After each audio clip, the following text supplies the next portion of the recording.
Hello, welcome. My name is Joshua Montai, and I am the program coordinator for Asia programs with Education Abroad.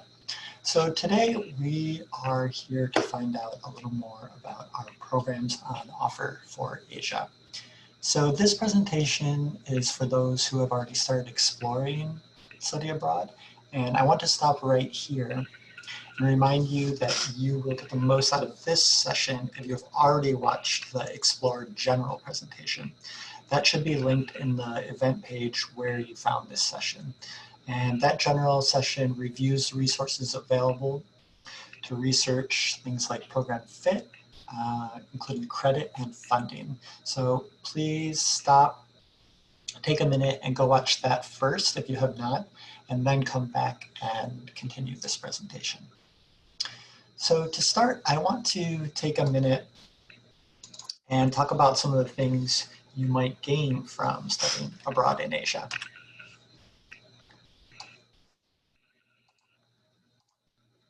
So first, and most importantly, and most obviously, is the opportunity to travel and experience the world while still earning credit that can be applied towards your degree at UT. It's a rare opportunity, and it's something that we really recommend all students, if they have the ability to take advantage of. One thing that most students like to do while abroad is strengthening their language skills. So it's a great opportunity to strengthen those skills and at the same time improve your cultural competency. So learning a language, learning Chinese, learning Japanese, learning Korean is really going to set yourself apart and put yourself with a significant advantage professionally after your time at UT. Study abroad also gives you the opportunity to take classes in your major while at the same time experiencing those academics from a new international perspective. So it might be the same, even the same course title, same subject, but the ability to take that in a new foreign environment is going to offer a unique perspective that we recommend to all students. And like I've already mentioned, it's a great way to both build your professional network and your personal network. I know, thinking back to my own study abroad experience, there are professional and personal contacts that I made during that time that are still important to me personally and professionally. And related to that, it's a great way to get a head start on your career. I know a lot of students are already thinking about what they want to be doing after graduation. And the course and everything that a study abroad experience lays out for you is really going to set yourself apart. Particularly studying abroad in Asia, it's a rapidly growing part of the world, and I think prospective employers are really impressed when they see that you went out there, maybe pushed yourself a little bit beyond your comfort zone and studying somewhere like Asia. Something that I think is a really unique and valuable experience. So I want to take a minute and focus on the two different types of programs offered. So first of all, we have exchange programs. Exchange programs are going to be exchanges directly with a foreign university. So you will participate in a program there, much like a local student would. It'll feel very independent, and you'll get involved, and you'll learn to navigate systems independently, both with our help and with the help of the exchange office there. You still take classes at the foreign university, but you're paying tuition directly to UT. And the grades that you get as an exchange student do apply to your overall UT GPA. Now, an experience with an affiliate program is going to be through a third-party program provider. And these can look a lot of different ways. So make sure you look into the program page for interfiliate programs to learn more about the specific structure, academics, duration, and so on. On affiliate programs, you only pay a registration fee to UT, not UT tuition. Instead, you pay a program fee to the provider, and your grades do not factor into your overall GPA. So I also want to take a minute and talk briefly about getting foreign credits abroad and how that process works. So this semester, you're starting to explore your options, and this is a great time to meet with your academic advisor and make a list of the sort of academic priorities and courses that you know you can take abroad, and also the courses that you probably should not take abroad and would be better to take here at UT. As we mentioned in the previous video, we have resources for you to research the type of equivalencies that are already available and that have already been taken by students abroad in the past. And those can be found in our My Credit Abroad database, or MICA for short. And if you have specific questions and specific needs about credit, we recommend that you meet with a program coordinator, and we can set up individual advising sessions for students who need it.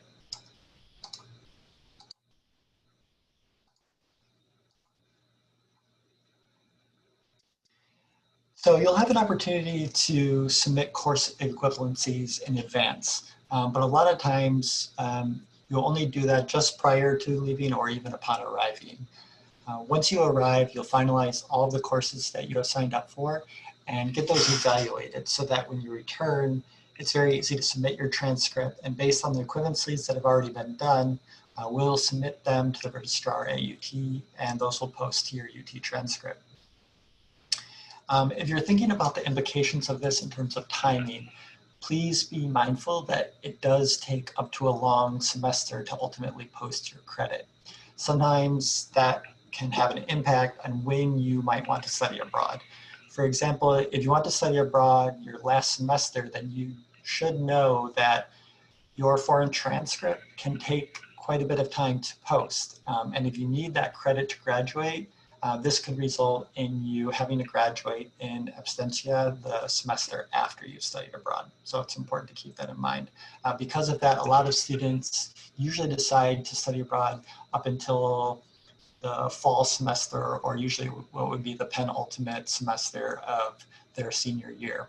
However, it's not a requirement, and it may make sense for you to study abroad during your final semester at UT, depending on your circumstances.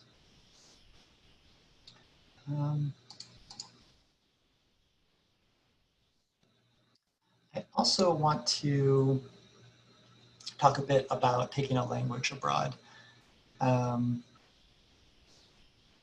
This is obviously a reason why a lot of students do want to study abroad, and it's a great way to immerse yourself in the culture because you're going to be having a chance to speak and learn this language on a daily basis. You will need to talk with your academic advisor about the requirements for that language, specifically if you need to stay on track within a specific language sequence. A lot of times you may be doing beginner or intermediate level language, and you want to try to get those language sequence courses abroad. And that can be done. Usually we see the most successful students who go abroad after they've completed their intermediate level courses here. So you complete the intermediate level courses here at UT before going abroad, and then you're taking upper division language courses abroad. The reason we recommend that is because those upper division courses usually convert most easily to UT credit. Language courses here at UT tend to be quite intensive, which means that it's often going to be 5 or 6 credit hours here at UT. And the problem is a lot of times universities or programs do not offer language courses with that much credit. So they may offer sometimes 3 or even 4 credit courses. So it's important for you to take a language course and remain in sequence, and you may need to make sure that we can get our hands on the syllabus in advance. and have it evaluated for a content match.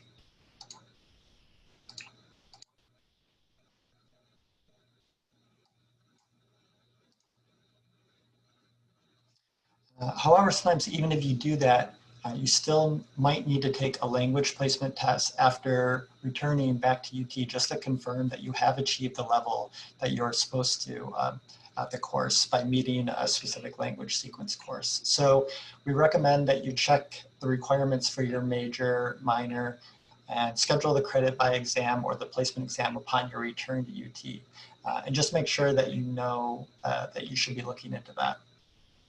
A lot of times, when you go to an exchange or into an affiliate program, you're also going to be expected to take a language placement exam for the program once you arrive in country. And so if you are taking a sequence or you're trying to get upper division, it's very important that you place at the appropriate level so that you can get the level of credit that you need, especially if it's an upper division language credit. So this is another incentive to keep up on your language study, especially if you have a summer or a long winter break off before studying abroad. Try not to let those language skills drop because you often will have to take a placement test upon arriving, and it's important that you place at the level that you want to. I'm also going to touch really quickly on credit equivalencies for Asian universities. So this is really pretty simple. Generally, 1 hour in Asia is going to equal 1 hour in the US, except for approved courses in MICA. It's really important to note that if a course is 2 hours abroad, you cannot assume that this is going to count as a 3-hour equivalent at UT. The only time you would be able to make that assumption is if that 2 to 3 hour equivalency has already been approved like that in MICA. So please just stay aware of that. So with all of those details covered, let's jump right into the reason why most of you are here, and that's to learn more about the specifics of all the different programs that we offer throughout Asia. So as you can see laid out here, I've broken down the Asia programs into countries that only offer affiliate programs, countries that only offer exchange programs, and those that offer both. So to start, China, and I'm including Hong Kong and Taiwan in China for this presentation, offers both exchange and affiliate. And that's also true of Japan. Those countries that only offer exchange programs are Singapore, South Korea, and Thailand. And then for affiliate, you see the rest of the countries here. I'll touch on all of these countries throughout the presentation. So this is just kind of a broad general overview of what types of programs are available where. So jumping into our first country, let's talk a bit about China. So for mainland China programs, there's 2 things to keep in mind. Actually more than 2, there's several things. Usually you're going to need a minimum of 2 semesters of college level Chinese language study for Chinese programs. The only exception to this is a program at Fudan University that offers an intensive language track. Most programs in China are going to require a minimum 3.0 GPA. And perhaps the most important thing to note is that for mainland and Taiwan programs, the spring semester will start after the Lunar New Year. And the Lunar New Year, when that falls, can vary from year to year. In 2021, the Lunar New Year is not going to fall until February, early to mid-February. So that's going to mean a later spring start. And you need to keep that in mind. It'll usually involve finishing up maybe in June, a bit later than the UT semester. There's also usually no summer exchange options available in China. Opposite to China and Taiwan's academic calendar is Hong Kong. So that's usually quite different. It usually swings the other way. It'll start earlier. So in the fall, you'll see early August to December semesters, and in the spring, it'll usually be early January to early May. And of course, with these programs and with all the programs that I'm going to talk about, when the semester falls is going to impact due dates and deadlines for applications. So keep that in mind and make sure that you're looking at specific program pages on our websites for specifics about when applications are due. So getting into specific programs in China, I'm going to start out with the programs that are offered in Beijing, which is the capital and more northern part of the country. So I'm going to start off with Tsinghua University. This is a pretty prestigious university, and overall it ranks fairly high globally. So it's a really highly thought of school.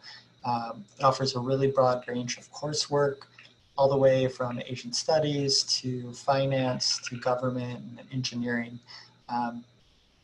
It's not recommended for students who want lower division Chinese credits or intensive Chinese, and we usually recommend it for juniors or above.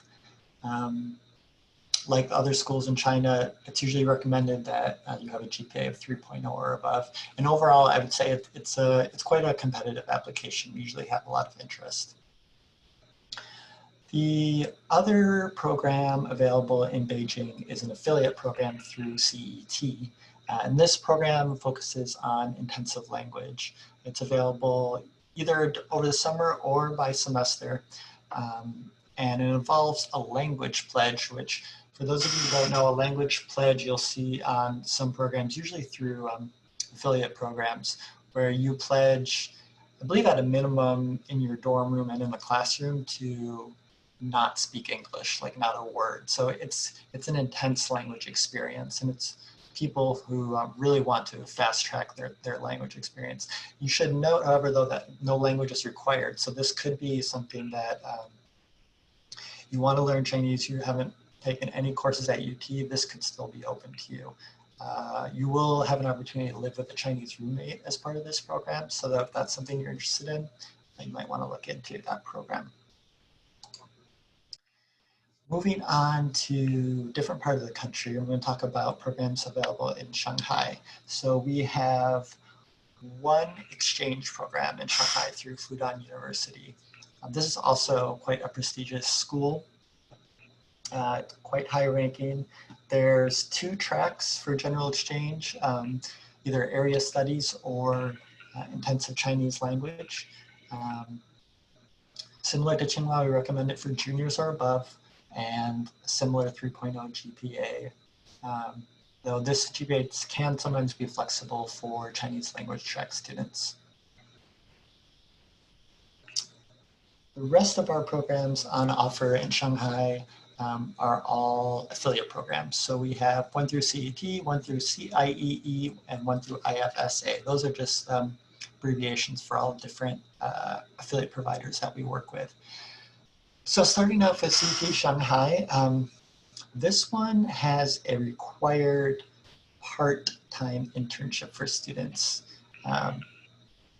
In the summer, you can opt out of the internship, but it's definitely a program that students who are interested in an internship program often look into.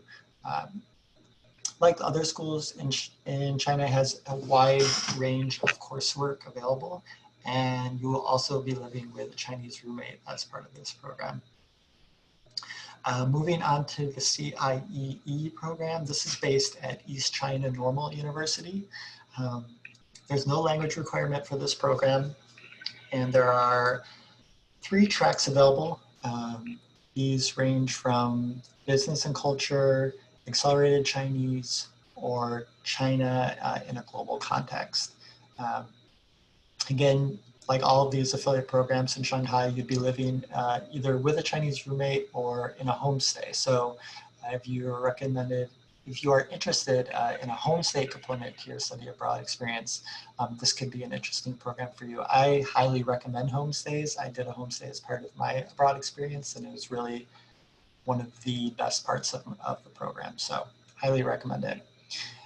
Finally, we can talk about the IFSA program. So this program is really geared specifically towards pre-health students, and we haven't had many students go on this program, but it does also have coursework in Asian studies and government.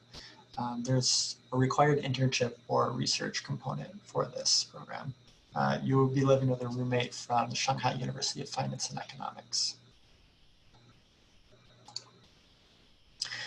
Moving on to a different part of the country, in the more southern part of the country, in Yunnan province, you have the capital of Yunnan province, which is the city of Kunming. And here we have two affiliate programs. One is through SIT and one is through CET. The SIT program doesn't have any language requirements, and it has a strong global health program. Usually the credits you get from this program will translate to generic Chinese or Asian studies credits at UT. It's affiliated with a really interesting hospital, the Yunnan Provincial Traditional Chinese Medicine Hospital. So that sounds like something that you might be interested in. I would definitely recommend looking into this program a bit more. You'll also have a chance to experience both urban and rural homestays with this program. I'll be touching a little bit more on SIT programs later in the presentation, so look for that as well. CET Kunming is a program focused on language acquisition. It is required that you have beginner Chinese, and it's only offered during the summer. Again, you'll have a chance to live with a Chinese roommate, and you'll be housed at Yunnan University, though the program is not officially affiliated with Yunnan University. Moving on to Taiwan, we offer an affiliate program there through CET. Again, like many of these programs, there is a beginning Chinese requirement. Usually a minimum of 3 semesters is recommended. There's also a part-time internship that's part of this program. It's required. And you'll be housed at National Taiwan University and live with Chinese roommates in apartments. Again, there's a 3.0 GPA requirement, and this is actually the only program we currently offer in Taiwan. So if Taiwan is the place you want to go, this is going to be your only option. Finally, we have Hong Kong. We offer an exchange through the Chinese University of Hong Kong. This is available both summer semester and fall or spring semester. This is a really highly ranked school. There's coursework available in a wide range of disciplines. The Moody School was the original sponsor of this exchange, so there's quite a bit of coursework for Moody students, but it's open to everyone now, not just Moody students. Should be noted that though it is available over the summer course offerings can sometimes be limited, so I would recommend checking out Micah for details on that. It's a 3.0 GPA minimum for semester or 2.0 for the summer. Generally, I would say about CUHK that it has a more westernized feel than mainland China programs, and that kind of fits with Hong Kong in general. When you're in Hong Kong, it has much more of a global Western feel than a lot of Chinese cities, and that's due to its British heritage. Okay, moving on to a new country, Japan. So some general things to be aware of about Japan before I jump into specific programs. Applying to an exchange program in Japan is usually going to require a minimum of 2 semesters of college level language study. And most of these programs are going to require a minimum of a 3.0 GPA. One thing you definitely want to note is Japan's academic calendar is significantly different. Generally, it runs October to February and then April to August. So there's going to be no summer options with the exception of the CET program, which I'll touch on.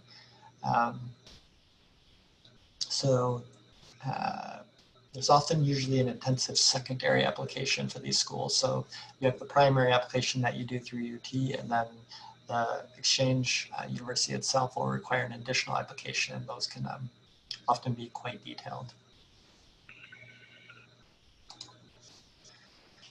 So if you're interested in going specifically to Tokyo or the Tokyo metropolitan area, these are the programs you want to be looking at. First of all, we have Sophia University. This is a more of a liberal arts style school. It's very prestigious, much smaller than UT. There's a lot of English language coursework available, as well as intensive Japanese language course tracks. It's a good place if you're interested in humanities. And most of the coursework is a 4-hour equivalence. Moving on to Waseda, this is another private university with a big emphasis on research, very prestigious and much larger than Sophia. There's coursework available in many different areas, but Waseda does require students to select a school to target their application. This includes a study plan and outlining the courses you want to take. And once abroad, students may be limited to courses available within that specific school. So it's really important for this program to read thoroughly ahead of time, do your research, and select the school at Waseda that you feel would be most appropriate. Moving on, we have another private university. This one, again, is a smaller school. It's called Oberlin. And there's overall limited course availabilities for this school. Most credits are going to transfer either as Asian Studies or Japanese language. It has a slightly lower minimum GPA of 2.5. And we usually only send about 1 to 2 students per year. Finally, in Tokyo, we have the Tokyo University of Foreign Studies. This is located just kind of outside of the city center of Tokyo and maybe a more suburban feeling area. It's rare in that it actually does offer a fall option. So you'll see most of the other programs listed here don't have a fall option. They're able to offer this because they're on a quarter system that would actually end in like mid-January. So it is possible that you could do a program like that. You just have to be aware of exams and final projects and how those would sync up in time for your spring semester at UT. Okay, moving on to programs outside of Tokyo in Japan. First, we have Iwate University, which is an exchange program. It's a pretty small school in northern Honshu, quite a ways north of Tokyo. It's a good way to experience a more immersive program, merely due to the structure and location of the program. It's in a smaller town, and you won't see as many foreigners, and you'll really be forced to immerse a bit more than you might be in a huge global metropolis like Tokyo. Oita is another option. Oita is actually the sister city to Austin. And it's the only program that we offer that is in Japan that is not in Honshu. It's actually on the island of Kyushu, which is further south, the more southern part of Japan. Again, like Iwate, it offers a more immersive experience due to the structure and location of the program. And you might even have the ability to learn a local dialect. Finally, we have Kyoto University. This is a very prestigious university, large, research-focused, coursework available in a wide range of areas. Students often bring back quite a few credit hours when you include their Japanese language credits. One thing to note with this program is actually two things to know. One is that there is a special research program available for chemistry majors. So any chemistry majors out there, this could be one you might want to look into. It's pretty unique. I would say just generally there's a lot offered in science and technology through this program, which sometimes hard to find in programs abroad. So anyone in science and technology, you might want to check out Kyoto. It also has the earliest application deadline of all our programs in Asia. So if you're interested in studying there in the spring, the deadline is going to fall in August. So you're going to want to get on top of that if this is a program that you think you might be interested in.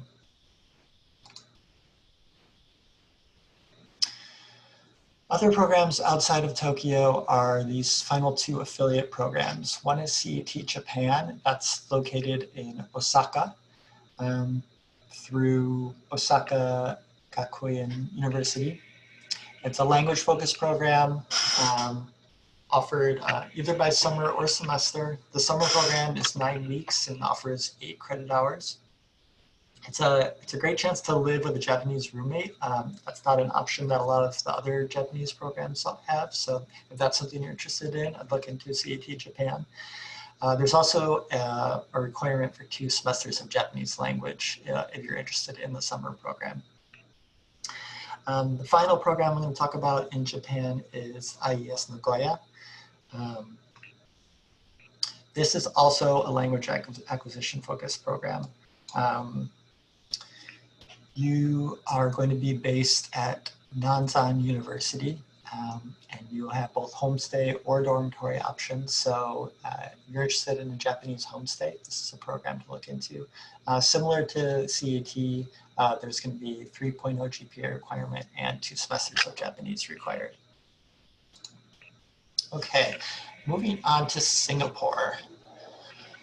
A few things to be aware of about Singapore before we get into program specifics is there's no language study required, though there are scholarships available for Chinese studies. Singapore's academic calendar is significantly different than UT. The fall semester usually runs from August to early December, and then the spring is from early January to early May. So not hugely different than UT, but different enough to be aware of.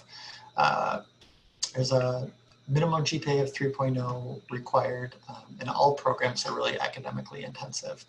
And the application for NUS, which I'll talk about next, is particularly competitive as spots there are limited.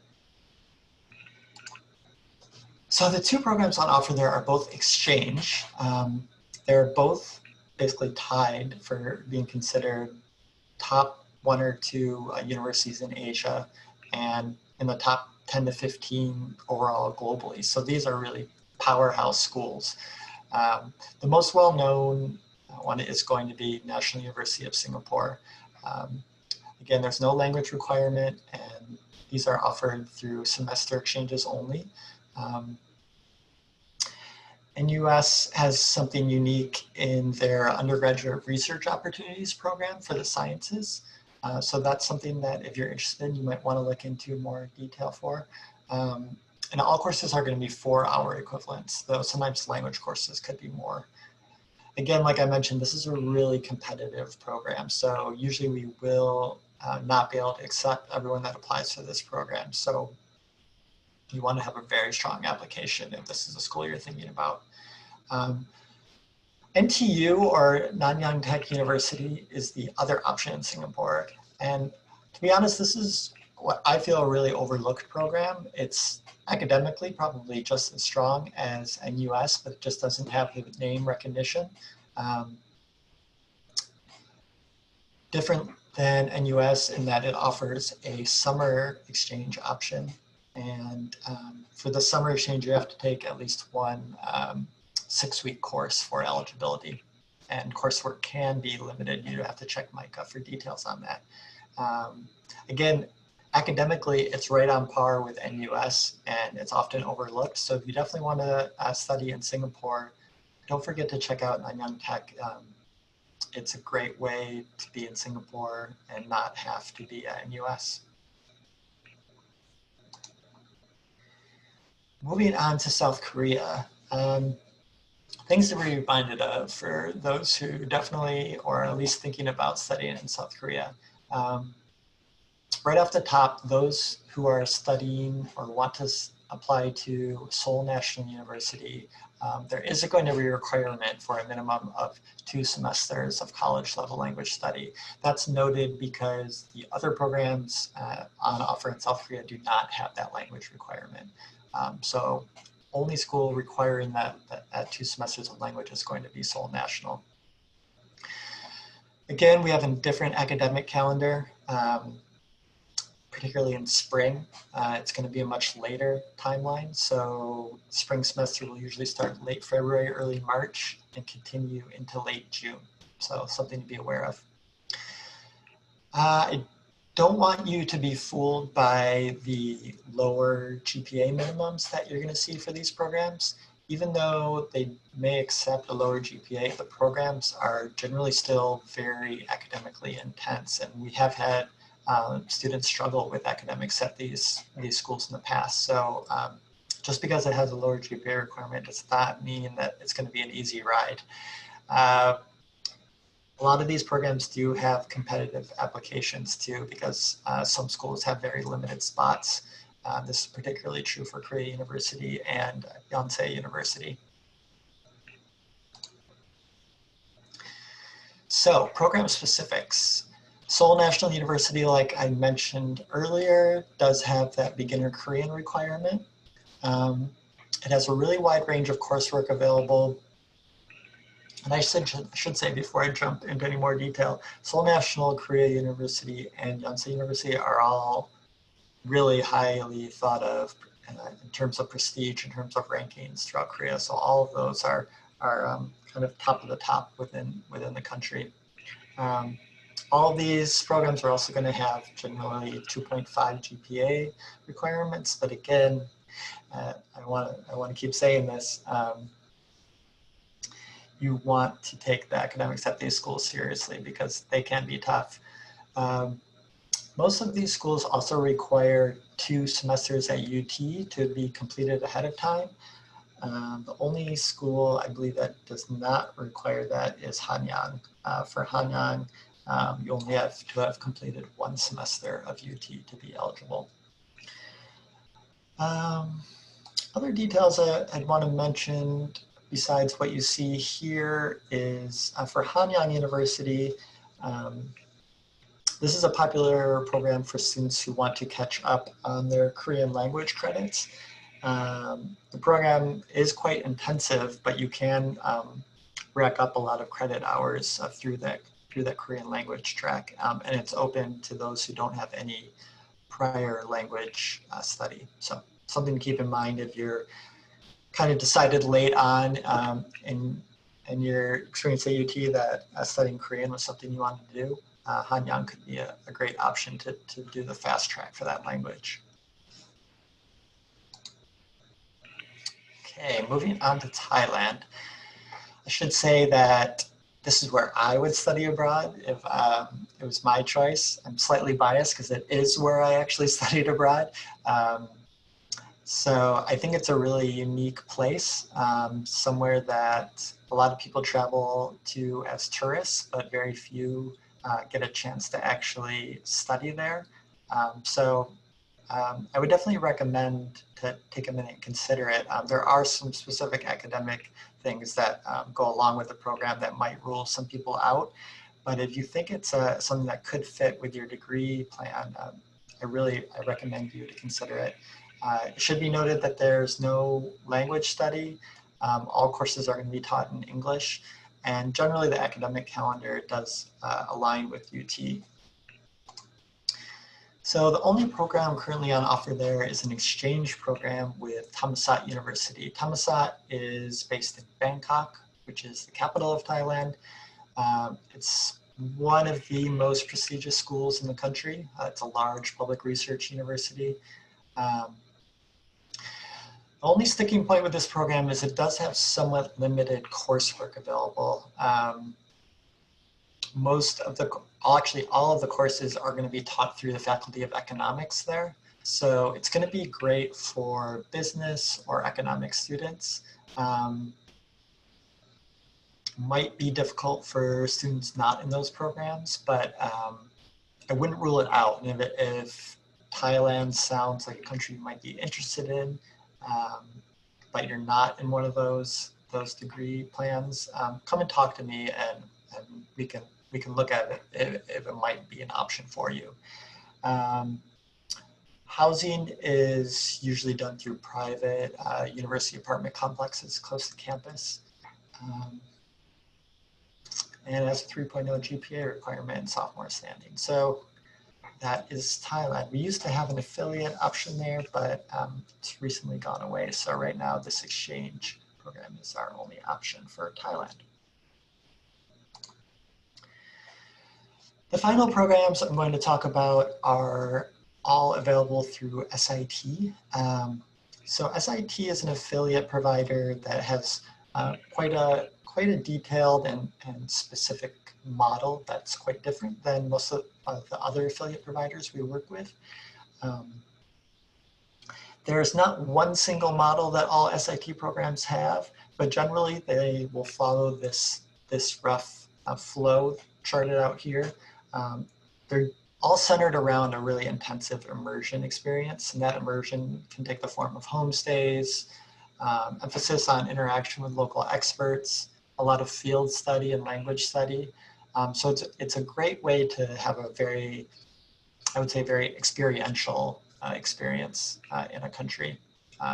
Maybe less university, college life based and more truly immersed in the local culture. It's also going to be centered usually around seminars, interdisciplinary seminars on a wide range of subjects. And finally, there's usually a component of independent study and field work. There's also really an emphasis on language. There's an emphasis on less commonly taught languages. So a lot of the programs you'll see here will give you an opportunity to maybe learn a language that is not offered at UT that you might be interested in learning. Okay, so first of all, we have the program in India. So this is our only option for studying abroad in India. It's focused on traditional medicine and healthcare practices. There's no language requirement, and it's great for people who might be interested in global health. And it also has a research and field study option. So it's a relatively short program. It's only 6 weeks, and it'll offer you 8 credits. And you can live in rural homestays and hotels. It's like I mentioned with most of these SIT programs, it's a great way to really be immersed in a country. And if India is somewhere you're interested in, I would definitely recommend checking it out. Next, we have the SIT program in Indonesia that's focused on biodiversity and conservation, both in Bali and Borneo. Like the other SIT programs, it has usually a 6-week component and offers 8 credits. For someone who's interested in conservation, this is a great place. The biodiversity in places like Borneo is just off the charts. And it's something that you think you might be interested in, come and talk to us and we'll tell you more about it. Next, we have SIT program in Nepal. This is specifically focused on geoscience in the Himalayas. So if you want to get into the mountains and you're interested in earth sciences, definitely should look into this program. You end up living in tea houses, hostels, hotels. It's a unique experience, and you're going to usually be there for 7 weeks, and you'll get 9 transfer credits from the course.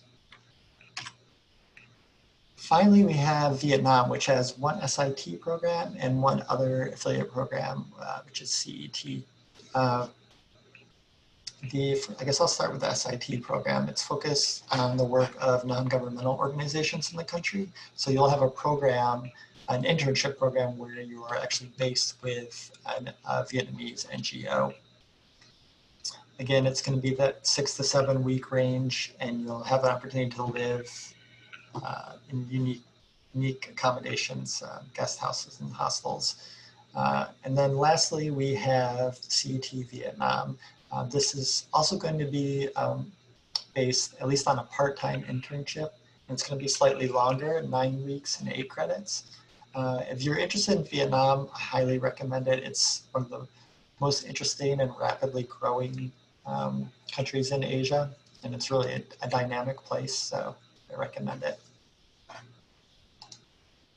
Okay, now that we've gone through all of the program specifics, I just want to take a minute to talk about funding all of this. So how much is this actually going to cost? What's the real cost of an education abroad program? I'm going to talk a little bit about what scholarships out there, where you can find them, and then how financial aid can be used for your program.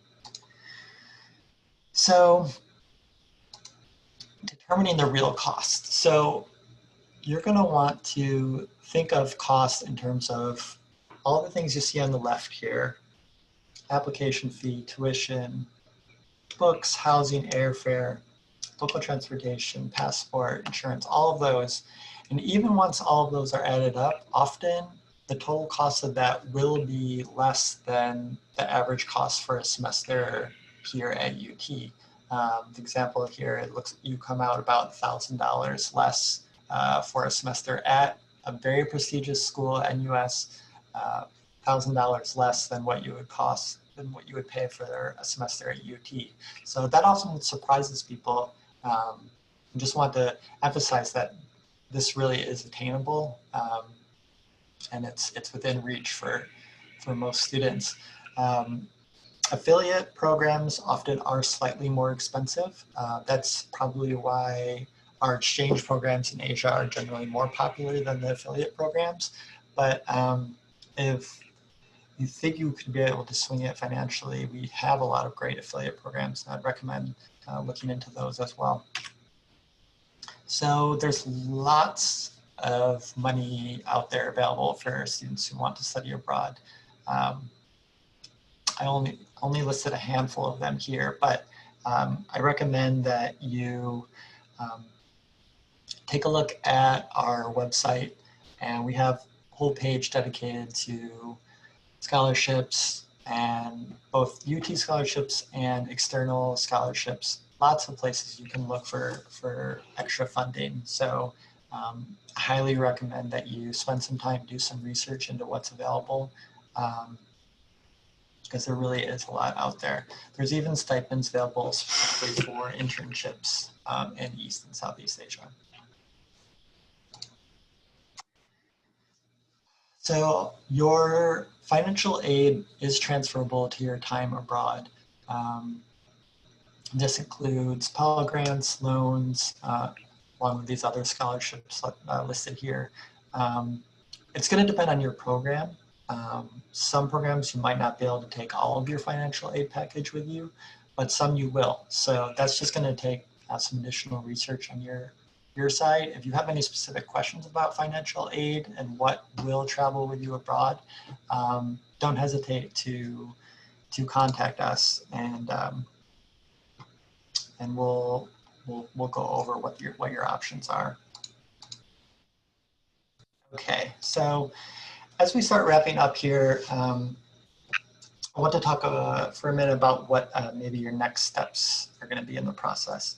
So now that you've completed the Explore process, what we call the Explore process, went over the general session, you've gone over this more specific session. The next step is going to be attend what's called a Ready to Apply session. And that, like its name suggests, means that you've done your research already, you figured out what program is going to be the best fit for you, and you're ready to open an application for that program. These Ready to Apply sessions are going to walk you through what the application looks like, as well as give you more specific details about the secondary application steps required for an affiliate or an exchange provider. You can find out more about this application process by visiting our webpage. with by scanning this QR code you see here. You can also easily find us on the homepage of our website at global.utexas.edu/abroad. Also, if you haven't done so, yeah, there's the QR code. Also, if you haven't done so, again, I recommend talking to your academic advisor sooner rather than later and informing them that you are interested in studying abroad so that they can give you the best advice about how to maximize your experience towards your degree. It's going to be your academic advisor who is the best resource for knowing exactly how your degree requirements are going to fit with your study abroad experience. I should also mention that our program coordinators at Texas Global are available for individual advising. So if you have any questions that weren't covered in any of these sessions, or if you have particular circumstances that you feel like we need to know about to better advise you, you can contact us and set up an individual advising time. Lastly, I want to talk about the due dates for applications. So as you see on this slide, these are kind of the general due dates that we share with students. So this is the due dates for application for exchanges, as well as a later secondary application step that will be after these due dates for our affiliates and exchange partners. One thing I do want to note, and it's very important as noted on the bottom here, specific application due dates can vary depending on the program, and they could be sooner than the dates listed here. So it's very, very important to look at the programs page. I want to emphasize that. So if you had a specific program, go back and look at what I said about maybe the different schedule for the semester for that program, and also look at the specific program page, because that's going to guide you to when an application would actually be due.